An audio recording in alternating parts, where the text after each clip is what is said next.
Hi, I'm Old Sneelock. Welcome to another episode of Old Sneelock's Workshop.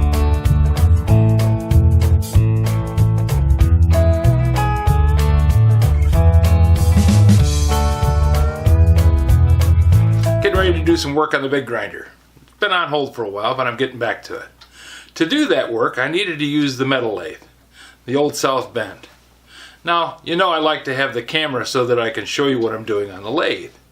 And I've been using this board up here, fastened to the ceiling, to mount the camera on, and it gave me a one angle shot, just straight down at the top of the chuck.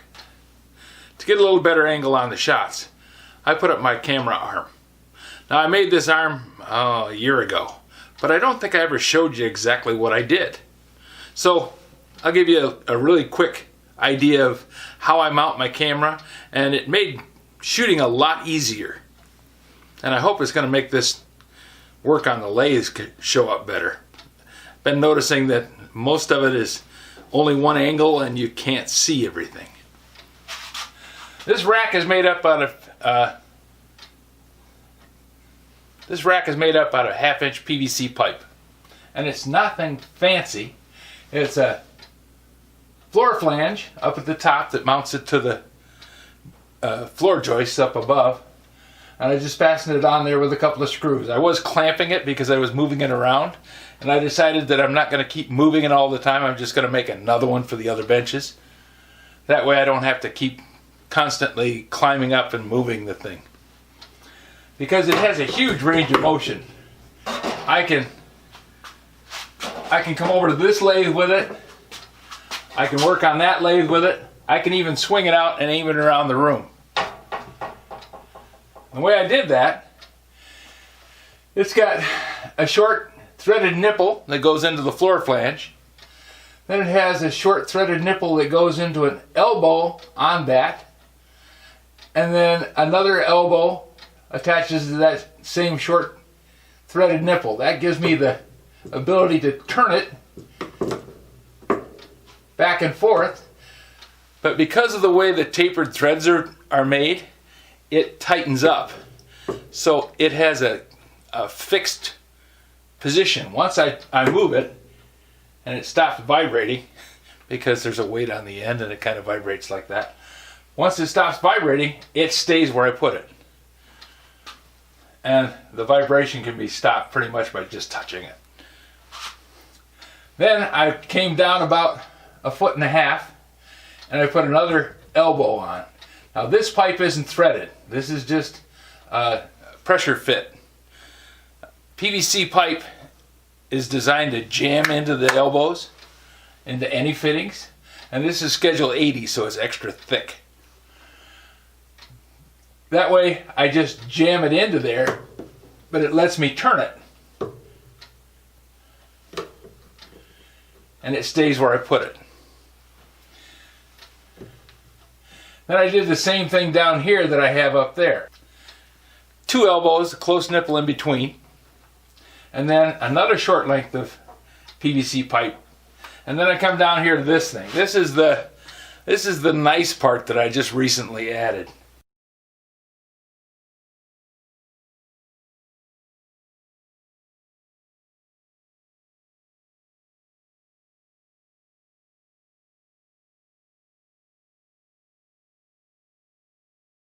I was at Walmart. They had a little package deal where you could buy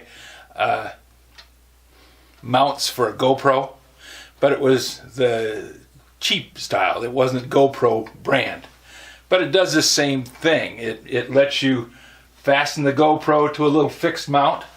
Then you can flip the camera back and forth, rotate it, and lock it in position. This is designed to clamp onto bicycle handlebars so that you can get those action shots of you blazing down the trail. Yeah, I know, mostly it's riding through the neighborhood and seeing the cats and dogs walking down the street. But this does let you do that. And since it clamps onto the handlebars, it clamps onto this piece of PVC pipe very nicely. So that lets me have all the movement that I wanted. The most recent attachment that I put on here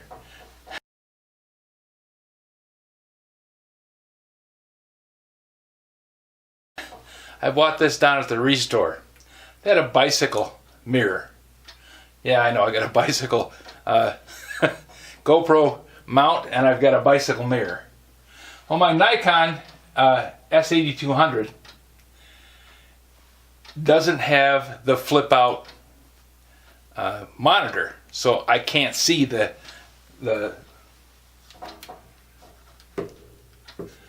I can't see this from the back as easily, especially since I usually have this up in the air quite a ways so that I don't bump my head on it and wreck the shot.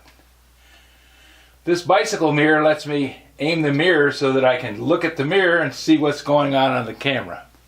Now, why do I need to worry about that? It's not to set up the shot. No, I just won't know if the camera goes off, because once the battery gets a little bit low, it'll stop. Or if something happens, it'll run to the end of the 29 minutes and it'll stop. And that's why every once in a while you'll see in my videos, I'm going along and everything's just fine, and then there's no explanation of what happens next. Now, usually I have to come back and do an extra editing step to try and tell you what happened, but I can't show you because most of this stuff is one-offs. I'm not going to make a bunch of different things when I'm repairing a tool.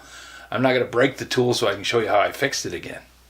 So this lets me look at the camera and see that it's on and see that it's working. Big step up in the operation of the things. And just, I saw it sitting there on the shelf at the Restore, and I thought, that's the answer, that'll fix it. And it has. It works quite nicely. So that's the camera mount that I've got. It's not very expensive. I think I got like $12 in all the fittings. And the build is actually pretty simple. It's just a short length of pipe, and you can buy this in 2-foot lengths if you want to just get a little bit. I bought 10 foot. That way I got it for other things too.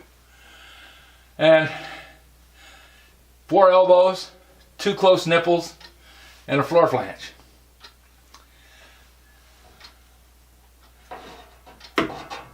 And I'm all rigged up.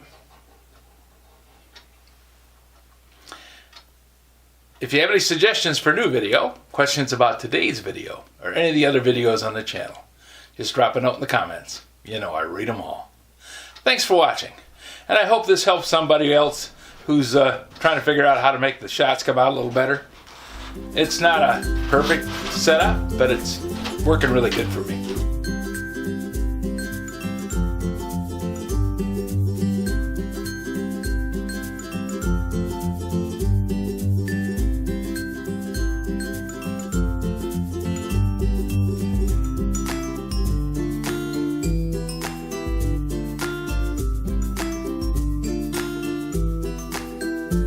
This video is not to be viewed by anyone under the age of 13 in the U.S. or 16 in the European Union, without the express written permission of the parents or legal guardians of the underage person. Such written permission must be on file at the local government entity in charge of enforcing the rules and regulations established by the FTC. Anyone violating these terms is admitting by default that they hold harmless the owners and operators of this channel. Any and all questions should be addressed to your local branch of the FTC.